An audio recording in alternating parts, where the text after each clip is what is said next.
Hi, everybody. My name is Angie P., and I'm an alcoholic. And let me tell you something. If you are happy about your sobriety, let me hear you make some noise up in here.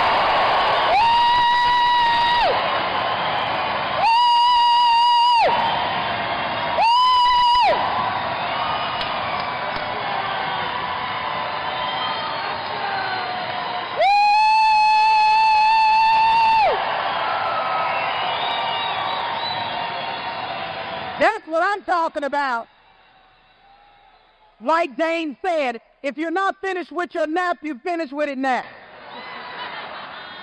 Man, I'm so grateful to be here. What an honor it is to be able to be up here. And you'll hear from my story how, man, this is amazing. This is amazing for somebody like me to be able to be in Akron at Founders Day, carrying the message of Alcoholics Anonymous. I'll be forever grateful for all of you guys.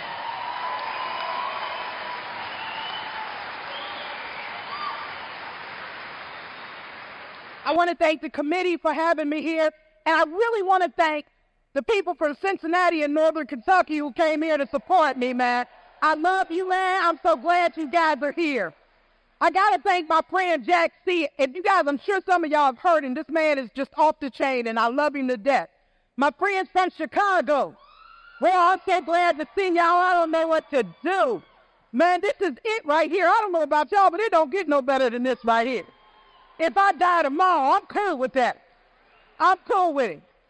Now, I'm going to tell you a little bit about myself. I'm going to qualify here. I'm from Greenville, South Carolina. And back home, we lived in a little white house on a red clay road. We got our water out of wells. We took baths in steel tubs. We drank buttermilk and ate cornbread on a regular basis. And that was the life. Life was simple. We picked blackberries for fun. I didn't even wear shoes until I got to Cincinnati. That's how country we were. And, I had flaming red hair and freckles, and nobody else in my family did. And imagine that. And my brother one day out at the outhouse told me, he said, the reason why you look the way you do is because the mailman is your daddy. And so whenever I would see the mailman coming down the road, I'd be like, Daddy. I said, my daddy right there.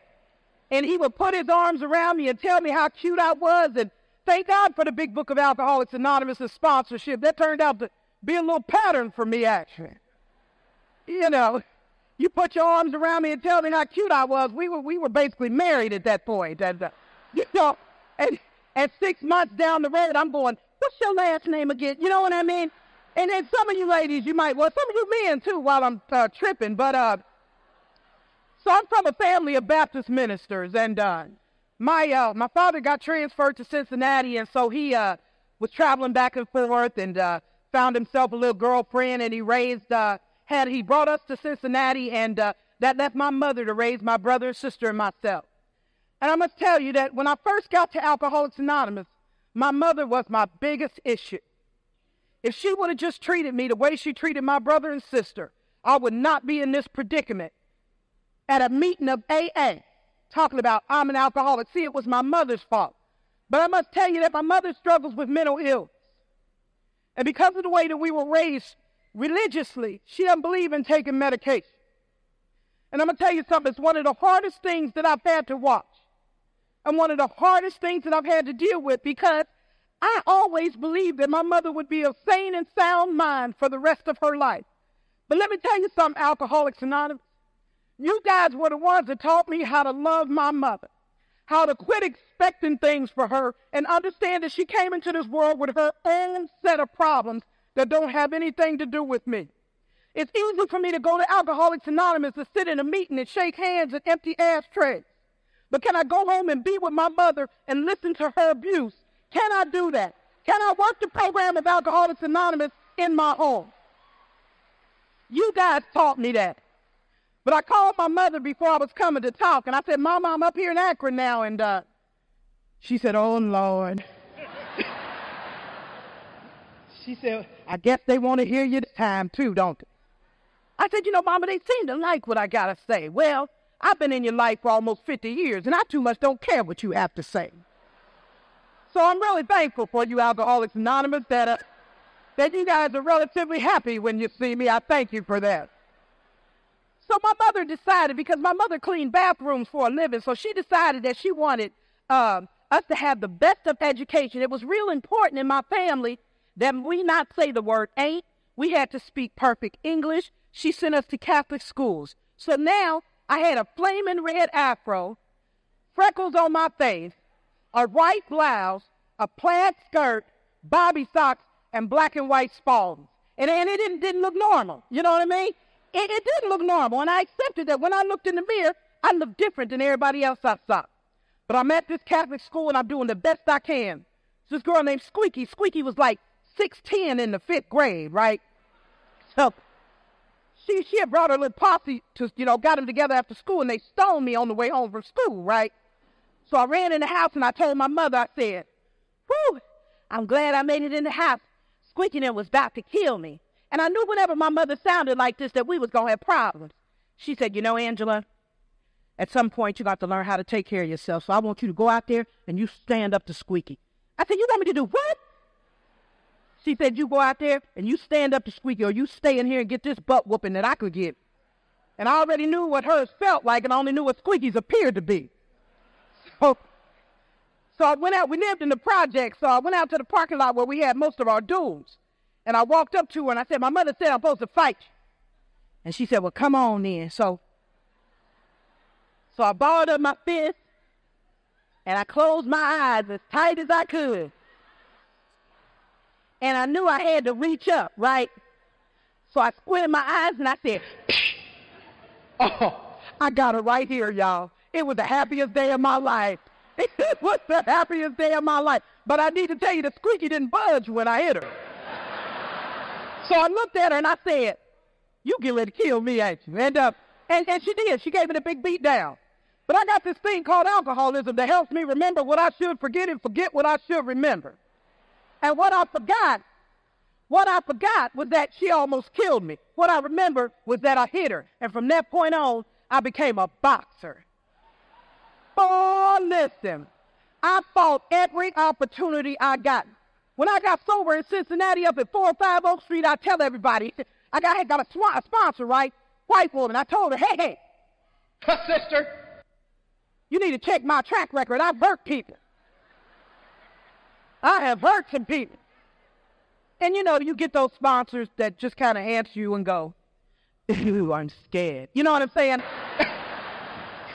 Those sponsors that just, they don't care. You know what I mean? And so I'm going to this Catholic school, and one day my mother comes to get me. She was working as a waitress when she sent us to Catholic schools, where she got a better job for the company called Avon. And she came and got me one day on my 12th birthday. And she took me to this neighborhood, and she said, Angie, we don't have to live in the projects anymore. This is our new house. And we were the first African-American family to move over in this all-white neighborhood. So from the age of 13 to probably 20, I wasn't even black no more. I listened to Bob Seger and the Silver Bullet Band. I know it's funny.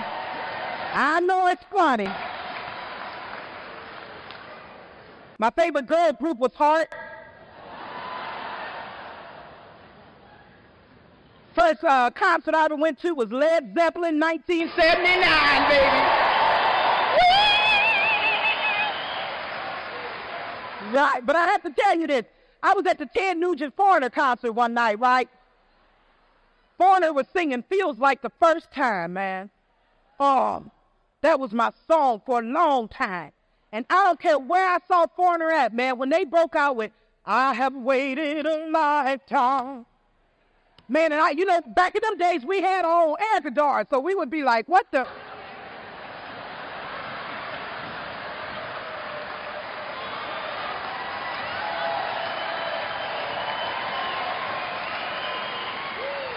Man, and I looked around that Coliseum, I didn't see one black person at that concert. I remember thinking, man, I am bad. Woo! And from that point on, I became a legend in my own mind. And I hung out with these 5 white girls. And, man, they could do whatever they wanted to do, man.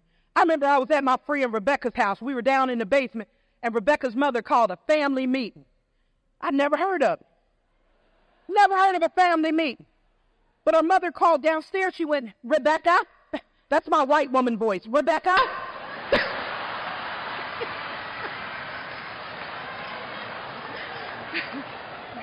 Your father and I have been communicating. And Rebecca, we understand that there's been alcohol consumption. And what your father and I have talked about, Rebecca, is that we'd like for you kids to drink at home if you're going to drink. I said, what your mother just say? She said, yeah, she wants us to drink at home. Man, I thought that was the closest family I ever met in my life, man. Oh, I couldn't believe it. And I hung out with these girls, man, and we just hung out, and we did all kinds of stuff. But my friend Rebecca came over to my house one day, and she had a brown bag with 2 bottles in it. Pulled them out. It was Boone's Farm apple wine. Okay. You know what? I talk in my church on a regular basis, right? When I tell them that I drank Boone's Farm, they don't have that kind of reaction. But at a meeting of Alcoholics Anonymous, when I mention Boone's Farm, everybody's like, hey, ho-ho, we know that one. Yeah, I drank that and was asleep on the sidewalk. So Rebecca gave me that bottle. She told me that her brother had schooled her in the art of chugging, and that we needed to turn these bottles up and we needed to drink as long and as hard as we could. And I turned my bottle up and she turned hers up, and I can tell you without a shadow of doubt that what happened to Rebecca was totally different than what happened to me. Man, this feeling rose. It was let me take my shoes off. I'm really short. And I drank that wine, and it started at the bottom of my feet, man, and it was rising slowly. It was rising slowly. I don't know about you, but the way that I felt when I drank that wine, man, I have based relationships on the way to, if you can make me feel like this, we good to go. We good to go. We married for life. If you can do for me what that wine did for me, we good to go. So Rebecca, she just did what she did. Me, it took on a whole new world and meaning for me. Man, my hair changed colors. Freckles just flew off my face one at a time.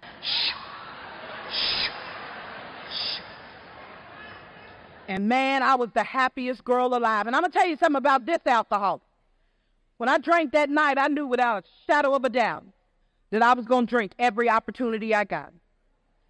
Nothing else mattered. Like it talks about in the big book of Alcoholics Anonymous, alcohol became my master. From that day forward, I set out and I drank, and I did it every opportunity I got. And I hung out with these girls, and, you know, it's a couple little drugs in my story. You know what I mean? Don't trip out and be talking to me after the meeting and stuff. Yeah. You know, grilling. I love Alcoholics Anonymous. I feel like I'm a member in good standing. But they asked me to talk, so if you got a problem, talk to Dang. So I did a couple little hallucinogens, you know. Well, I know y'all don't know nothing about that since all y'all just drank alcohol. But for this alcoholic, I did a couple little hallucinogens, and they got me a mental health diagnosis, and, smoked a little pot, but it didn't have me do nothing but, eat stuff out of people's freezer that had been there for about 10 years. And my answer to everything was, wow. You know what I mean? They say, Angie, somebody just threw a lit match in your hair. I would go, wow. So, there's some reasons why I'm qualifying myself for Alcoholics Anonymous. So I, did it, but I have to tell you this, I did a little hit acid one night, and, my friend Rebecca was with me and all my little friends, and I was driving, and they said, here, Angie, they gave me 2 and told me to take 1, but you know how many I took, and all of a sudden it hit me, and, it was, strawberry mescaline. Now, I know that y'all don't know anything about that here in Akron, in Chicago and all that good stuff. But in Cincinnati, they gave it to me. And man, let me tell you something. I started driving down Kemper Road in Cincinnati, and things start to get colorful.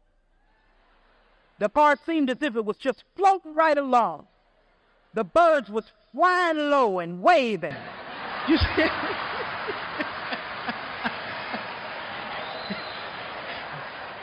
flying low. And they decided that they wanted something to eat. So they said, hey, Ange, why don't you go to McDonald's? We want to get a sandwich. I said, no problem. So, floated on into McDonald's with the flowers all around it and everything. And I get to this little yellow box. And, somebody in there talking about what you want,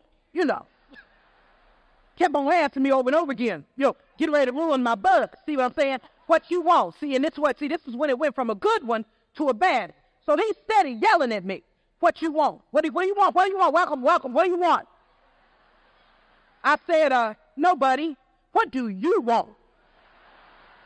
And so I began going off on him in the little box and everything. And I'm not a good fighter, but I figured he was only this big so I could whoop him. And I went around, that they do through the little drive-through. And then I got to the last window and the car wouldn't move. And they called the police and rightfully so. So here come the police looking all funny. You know what I mean? And he started talking to me like this. Ma'am. What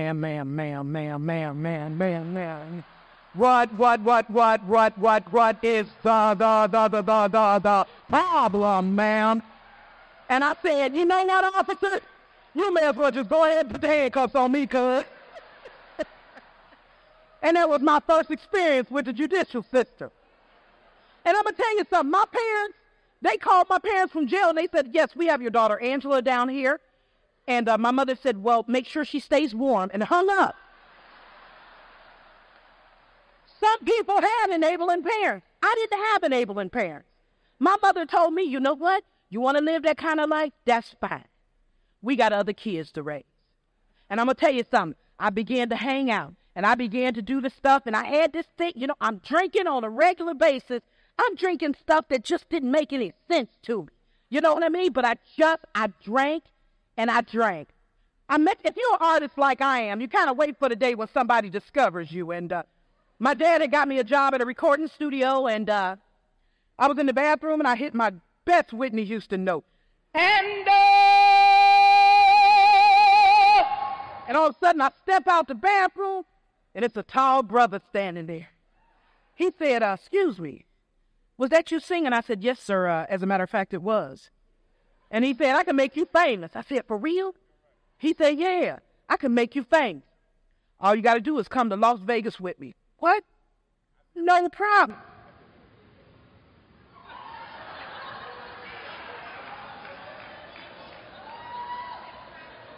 Somebody need to tell him we're in a meeting.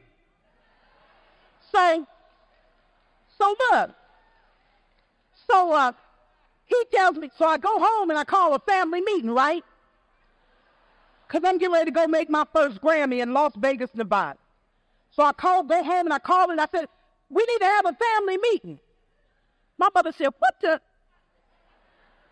So everybody comes upstairs. My father comes over and I said, look, I'll be back for you as soon as I get my first Grammy. And my father always kept things real simple. He would just say things like, something is wrong with you. He kept things real simple. But I had my mother telling me, Angie, don't go. And my little sister said, Angie, don't go. But I had to go, see, because he told me those three the easier, softer way. And I need to tell you that I went out to Las Vegas, Nevada. I was a young girl singing in casinos, making a lot of money and having the time of my life. Having the time of my life. But I don't know about you. I'm drinking in Las Vegas. Alcohol is flowing freely. And I'm drinking. And now what's happening is I'm starting to not remember things. I don't know that it happens to you. But to me, I didn't even know that was called a blackout until I got to Alcoholics Anonymous. I thought that if you didn't remember what you did last night, you had a good time. I really, truly believe that. But I started waking up next to people, both of us waking up, looking at each other going, dang, you know what I mean? And he got one tooth in his gold.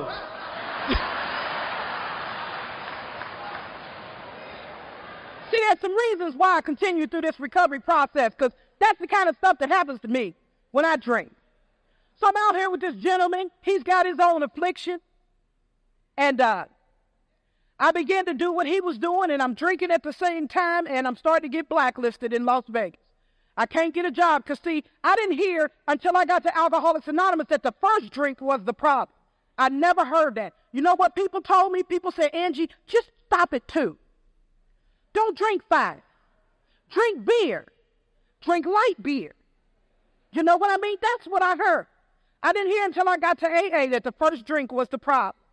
So here I am, this gentleman, we spiraling down. By this time, we living in a little seedy hotel. I ain't got nothing, y'all. Nothing. And we got a wrecked up car. And he's doing his thing and I'm doing mine. And he comes and he picks me up. And he said he wanted me to drive into the store. And when I drove into the store, he went in and he shot and killed the owner and he robbed the place. Now, I don't know about you, but some people can say they know what's going to happen when they drink. For this alcoholic, I think I know what's going to happen, but I really don't. Because you couldn't have told me when I took that drink of alcohol at the age of 13 with my friend Rebecca that I would be on trial for complicity in murder some years later. So I'm sitting here in Las Vegas in this courthouse listening to these people tell me what kind of person I was. And one of the reasons why I share that with you is because for a long time it kept me sick. See, I thought that if I told you that story about me, you wouldn't want to be my friend. You wouldn't want to be in my life. And I remember my sponsor told me, she said, from the podium, I want you to start telling them people the truth because you might help somebody that's got a secret that's killing them.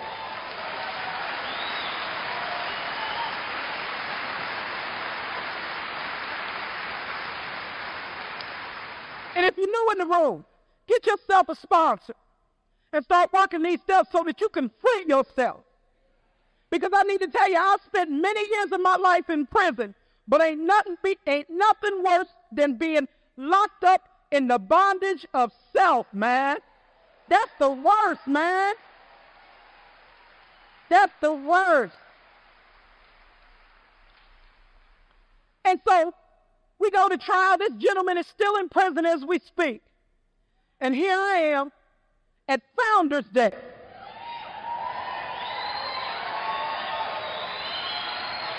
But I'm going to tell you something. I got a floater out of the state of Nevada, and that's a letter that you get from the governor. And when I read it, I'm just going to tell you what it said to me. It said, as long as you're black, don't you come back to Nevada. Now, there was more words than that, but that's what it said to me. I don't even watch stuff on TV about Las Vegas. That's how scared I am. So I come back to Cincinnati with all the resolve in the world. That's it, no more. I'm coming back to Cincinnati. I'm going to get a job and I'm going to do the right thing. And I meant that from the bottom of my heart. Not even knowing that I had alcoholism and left to my own devices, there was no way that I could stop. No way that I could stop. Because I'm going to tell you something. If you're new in the room, I'm going to tell you something.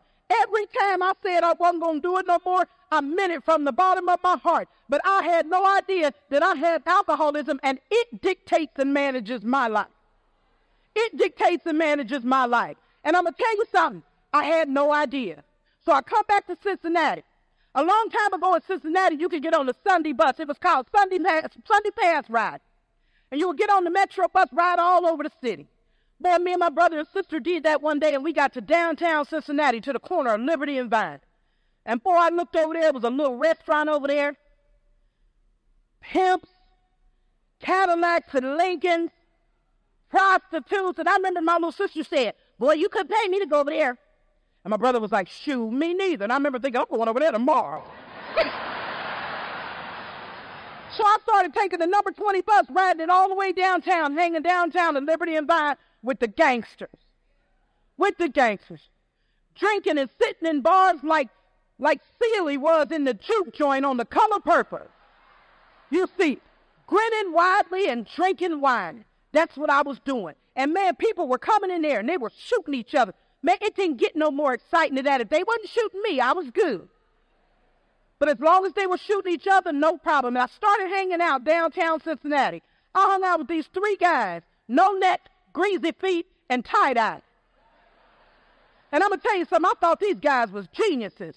They took me one day when I was under the influence and told me to put this girdle on and go in this department store and roll up clothes and stick them around the girdle, close my coat, and walk out of the store. I thought they were brilliant. Brilliant until I went to jail. And they informed me that that was stealing. And so I'm hanging out with these guys. I'm going to the store stealing. I'm drunk. And ain't nothing worse in the world than to be a drunk thief. Because you get caught. I remember when I first got sober. I was over at my father's house, and I was on the phone talking. You know how we do when we're new, talking. I was like, yeah, you know, when I was out there, I was a little hustler and everything. You know, made a little money, did what I had to do, make it do what it do. And I got off the phone, and my father said, look here, baby, let me tell you something. You were not a hustler. A hustler don't go to jail every time he commits a crime. He said, you know who goes to jail every time they commit a crime, Angie? I said, what, Daddy? He said, a fool goes to. That's what you need to start telling people. Hello, I'm a fool. My parents didn't enable me in any kind of way. And so I started hanging out. Now I'm going to jail. And I'm coming out of jail long enough to stay on the streets to drink a little while.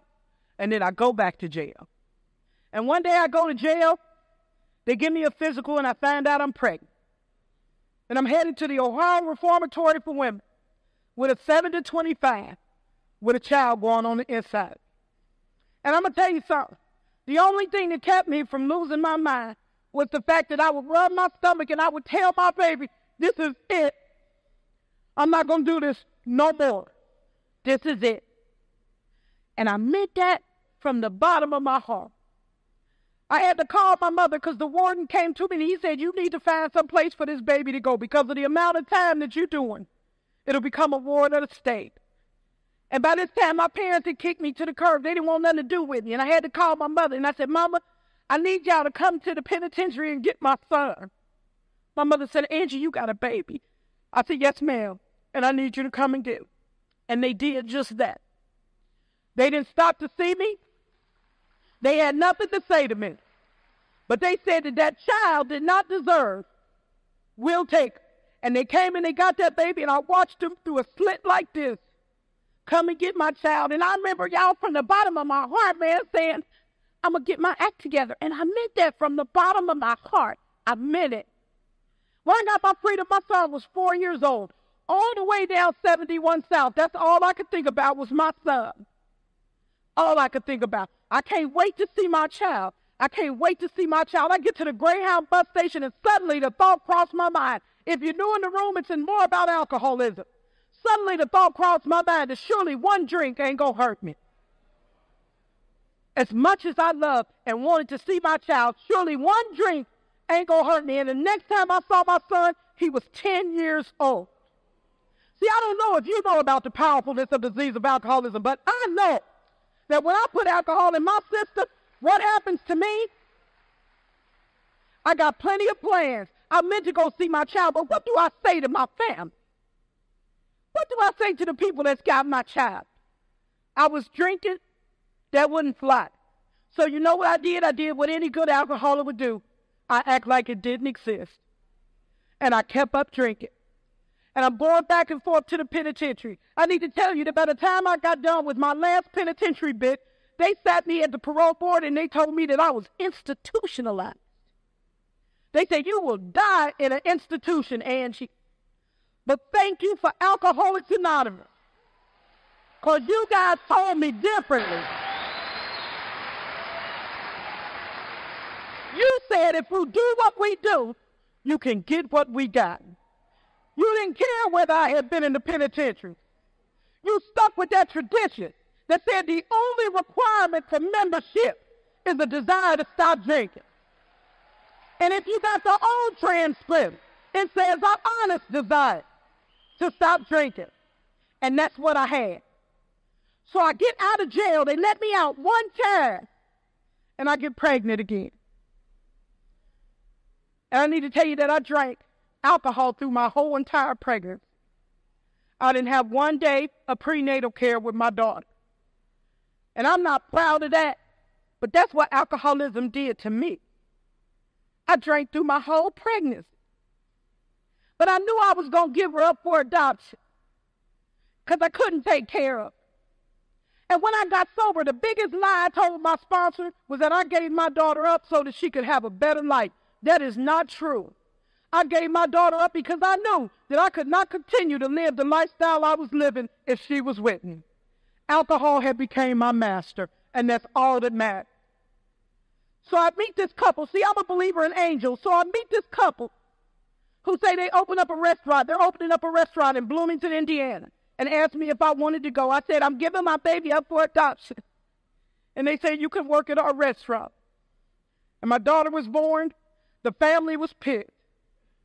And I went into labor, and this couple went into the labor and delivery room. They were there with me, and they held my hand as I gave birth to my daughter. And when you give a child up for adoption, they come and they throw this black tarp over you when the baby's about to come. And they come and they take my baby, and they take her to the nursery, and they take me to medical. And I'm laying there, and the phone rings, and it's my parents. They said, don't you get that baby up. We'll take her. You just bring her home. So I got on the Greyhound bus with my daughter, and I said, God, please, just don't let her cry, because I didn't know nothing about babies, y'all. I said, God, just don't let her cry. And I held that baby on the Greyhound bus, and she didn't make one sound. We got to the Greyhound bus station, and my parents were there. And my father got out of that pickup truck, and he came over, and he took my little girl out of my arms, and he said, Angie, we got it from here. And I said, what am I supposed to do? And they said, we don't know what she's supposed to do, baby. But she didn't ask for this. And they took my daughter and they drove off. And from that point on, I drank like there was no tomorrow. I drank. And you know what? I couldn't get any sobriety. I just couldn't get sober because it was just too much to bear. I don't know if you understand that, but it was just too much to bear to be sober. I can't think, I don't want to feel, I don't want to do anything. And that's what I did. I didn't want to feel. I'm living at this house, this boarding house in Cincinnati on the banks of the Ohio River. So I've been reduced to all of this. I done had it all, y'all, and I ain't had nothing. So I'm up at this bar on Vine Street. Somebody asked me to go get high. I go with them, we drink it. They pull out some dope to shoot it into my arms, and it was ice water. And they shot ice water into my veins. I left that place, and I walked 17 blocks down to this place, saying to God, I don't want to die like this. And I felt like I was going to die, and I said, God, I don't want to die like this. I don't want my family to find me like this. I'm a believer in angels, because I got to that place, and it was a little blonde woman standing there. And she said to me, you don't have to keep living like that. And I said, I'm sick, and I need some help. And she said, she went up to my room with me, and she put a rag on my head, and she began to tell me her story. She didn't talk about how much she drank, but she talked about how she felt as a result of her drinking. And I'll tell you what, she asked me to go someplace with her, and if you would have told me it would have made me feel better, I would have went with anybody. And she took me to my first meeting of Alcoholics Anonymous. She took me to my first meeting.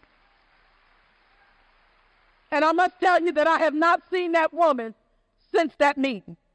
Never saw her again. But she took me to my first meeting. So we pull up in front of this clubhouse. It's about 200 Harleys parked out front. All these white people with white cups. And I was like, well, it looked like it's going to be a pretty nice party, I guess. And I start walking up this walk. And people started reaching out their hands. They said, welcome. Welcome, my name is so-and-so. Welcome, my name is so. I said, well, good, at least they friendly. And I get to the top of the step, and this big biker dude grabs me, and he goes, welcome to Alcoholics Anonymous. My name is Squirrel. And I was like, Squirrel, man, you got to put me down, bro. And why they named your big butt Squirrel? And then the thought came to me, Alcoholics Anonymous. I said, oh, sister, you have hit an all-time low. You are in Alcoholics Anonymous. So we go into this big room, and she said, some guy's getting ready to tell his story. So I sat way over to the right by the window in case I needed to jump. And all of a sudden, this white guy gets up, and he starts, yep, slept under a bridge. then the whole room would go, ah, ha, ha, ha, ha. That's newcomer mentality. I said, well, these white people crazy up in here. He said, I slept on the bridge. I used to beat my wife every day. And I was like, I'm appalled. I'm appalled at this. Then she said, then after he got finished, everybody rose up. And they start praying. And I kept one eye open because I wasn't sure what was going on. And all together, they just started, keep coming back, get something, keep coming back. It irks, it works, keep, no, that ain't what I thought they said. Keep coming back. I'm going to tell you what I thought they said, and I know I'm going to hear some stuff about this.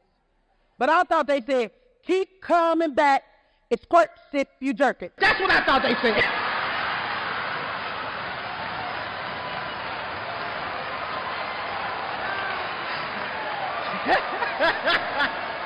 And I said, well, okay, I guess I'll stay. And I started coming to meetings of Alcoholics Anonymous, and I'm going to tell you something.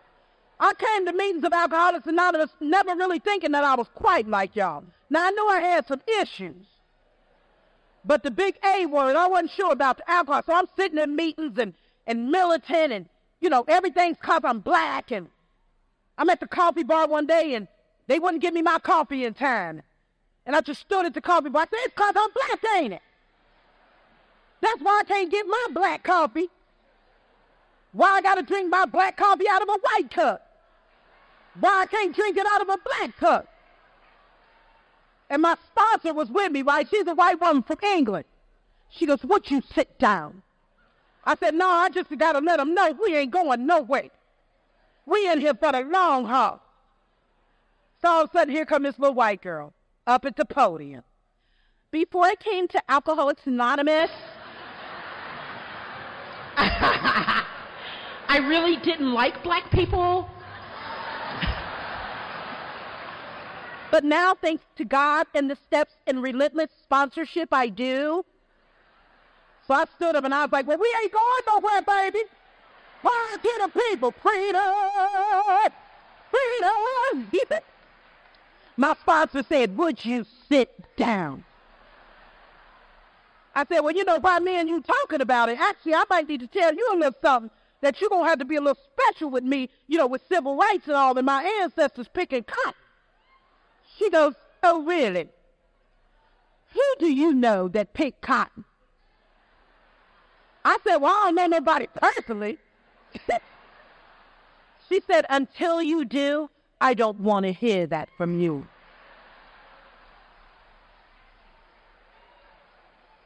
I said, well, all right. And let me tell you about that sponsorship thing. See, my sponsor, y'all told me to get somebody I wanted what they had, right? She pulled up to the clubhouse in a candy apple red sports car. Listen, with a little Mr. T starter set on. Rings on every finger. I said, well, that goes my sponsor right there.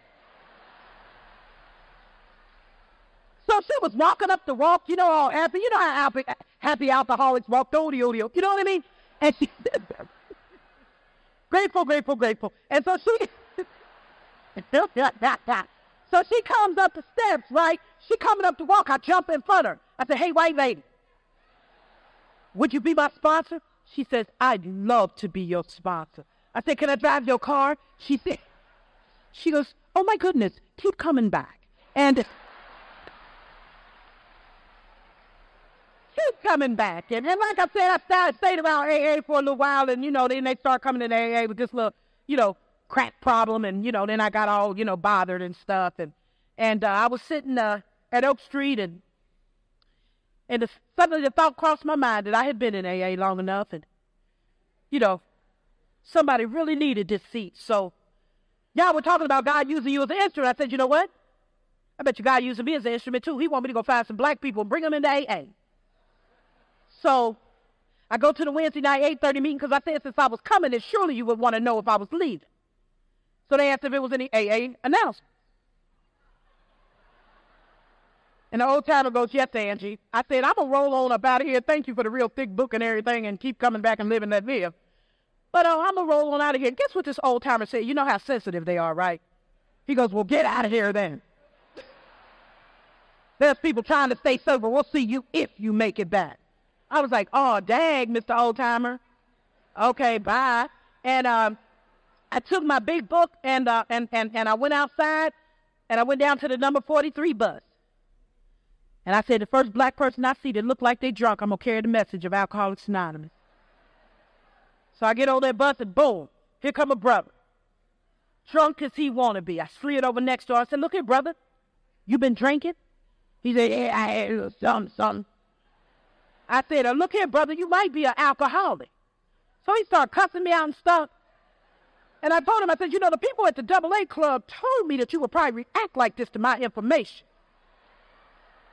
So what I'm going to have to do to you, brother, is give it the way only you could receive it in the only way that I know how. And I told you I'm from a family of Baptist ministers. So I stood up, turned the book to chapter 5, held it up, and I said, rarely did you hear what I said? I said, rarely have we seen a person fail who is thoroughly followed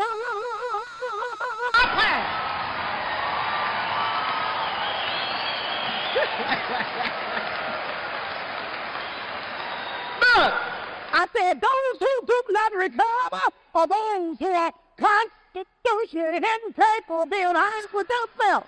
Wait a minute. So the bus driver said, oh, hell no, baby, you got to get... He said, oh, look, baby, you got to get off this bus right now. I told him he was an alcoholic too, right? So I go down to the bar where I know it's some black alcoholics, right? So I walk on in the bar and they dance and try to act like they had a good time, but I knew they was in pain because I had been in AA. And so I go back to the jukebox and I snatch it out of there. I said, look here, black alcoholics. They got a place for you. It's called the AA Club, and you two never have to drink again. And they was like, well, what you doing down here? I said, oh, I graduated. I said, and step 18 said I'm supposed to come down here and help y'all. So, you know, they was like, girl, if you don't plug that jukebox in, we'll shoot you. I was like, y'all tripping. So I climbed up on the bar, and I opened up that book to chapter 5. And I stood up on that bar, and I said, rarely, did you hear what I said? I said, rarely have we seen a person fail who is thoroughly followed on. Well, I said, those who do not recover are those who are constitutionally incapable of being honest with themselves. And the bar owner went, oh, hell no, baby, you got this. He said, I'm trying to make some money up in here, sister. You got to go. So I stood outside the bar. They locked the door. And I stood outside the bar reading the big book to the passerbyers. And suddenly the thought crossed my mind that surely one drink ain't going to hurt. And I went in there, y'all, and everything that y'all told me was going to happen happened. It got worse. Man, I did things on the street, y'all, under the influence of alcohol that I didn't ever think I would do. Ever think I would do. And I came back to Alcoholics Anonymous, y'all, June the 20th, 1991. I weighed 85 pounds. I hadn't had a bath in weeks. I had the same clothes that I had on. I was living outside. I had been reduced to animal level. And I'm getting food however I can.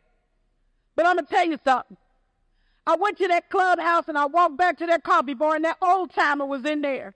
That was at the Wednesday night meeting, and he looked at me and he said, Angie, you going to die. And I said, I know, and I need you to help me. And he went on the shelf and he pulled the big book of Alcoholics Anonymous out, and he said, you go stand at that door and you shake hands. And I said, look at me. I said, I ain't had no bath. He said, you go to that door and you reach your hand up. And for the members of Alcoholics Anonymous that shook my hand, I'll be forever grateful. Forever grateful. See, we got to be real careful. We got to be real careful that them people that come into these clubhouses and come into meetings that may be dirty and stinking and talking to themselves, we got to be real careful because they could be your next Founder Day speaker.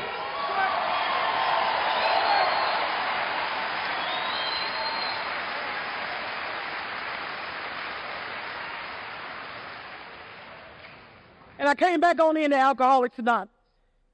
And I started doing the stuff that my sponsor told me to do because you know what? I was finally properly horrified and thoroughly convinced that I can't drink alcohol. And I began to do what my sponsor told me to do. And she started working the steps with me. And I started to get some freedom, y'all. From the 12 steps of Alcoholics Anonymous and the 12 traditions and the book. I started to get some freedom, man. And people started to remember my name in AA. People started saying, how you doing, Angie? And if you're doing the wrong, I know how you feel when somebody comes up to you. You ain't been in the AA long, and then they say, how you doing, Angie? You don't know what that does to new people. Because I'm going to tell you something, I love new people. They the next generation of this thing. I want this thing to be here for my son. You see what I'm saying? And it says that love and tolerance is our code. And I stood at that door, y'all, and just as many people that shook my hand, just as many walked past and looked at me like I had no right to be here because of the way that I looked. And I'm going to tell you something. It's a miracle, y'all, that I'm here. But I'm going to tell you something. I love Alcoholics Anonymous, man. I ain't got nowhere else to go. This is it for me. This is it for me. And I'm glad for those trusted servants that when I'm sitting in a meeting and people introducing themselves as chemically challenged and dippy-doodle-itis, I'm grateful for those members of Alcoholics Anonymous to keep it to the singleness of purpose. The singleness of purpose. I love AA, y'all. I wanted to be here for forever. Let me tell you about my daughter. My daughter is 21 and she attends Grambling State University in Louisiana. I ain't did nothing. At 3 years sober, my family asked me to stay out of my kids' life and let them have the same kind of life that I had. And for the first time in my life, I made a decision that was selfless. I said, okay, I won't come around. But if you got kids and you love them like I did, I had to see my kids. And I would drive to that soccer field and I would have a baseball hat on and sunglasses and I'd be sitting way in the corner. But I'd watch them. And I'd be at my son's basketball games way up in the bleachers with a baseball hat and sunglasses on, but I had to see them. I watched my daughter go to prom from up the street, sitting looking out of a car. I watched her go to prom and she came out of there and she got in that limo and I thought to myself, she is beautiful, man. Man, she look like me, man. She's fine. And on my daughter's 18th birthday, man, she called me. And she said, I want to see. And I went and I picked her up. And we went to the mall. And she spent all my money.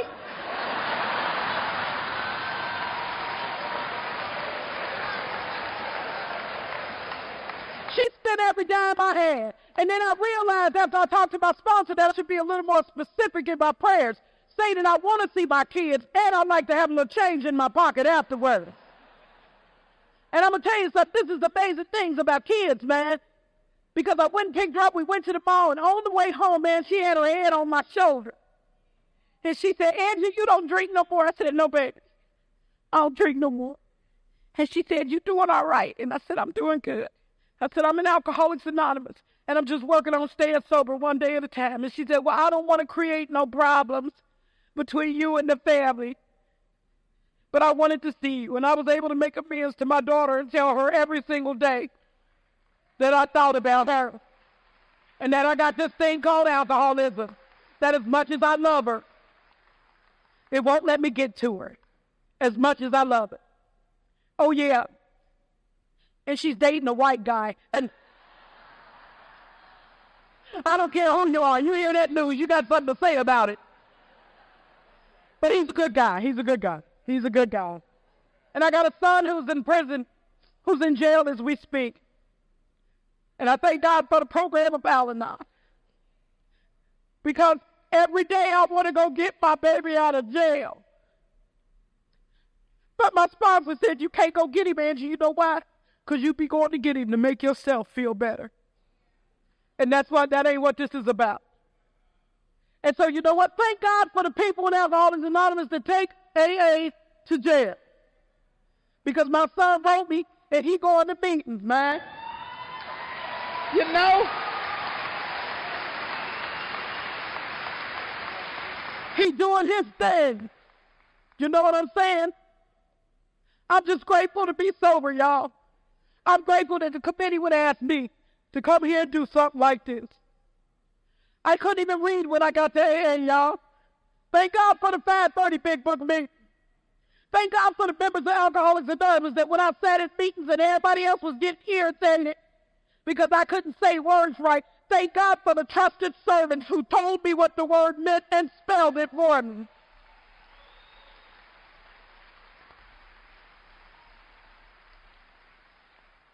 And I got my GED in sobriety. And then let me tell you something, I got my GED December 7, 1999, and when that thing came in the mail, man, I grabbed it and I just fell back on the bed and I said, I'm going to college. I'm going to college, man. I remember I took that thing and I ran up to the University of Cincinnati and I was like, I want to go to college. And they said, what do you want to do? I said, I don't know. And about this time, they had incorporated the School of Addiction Studies into the University of Cincinnati, and I'm now certified with the Liberal Arts and Social Sciences in Addiction Studies.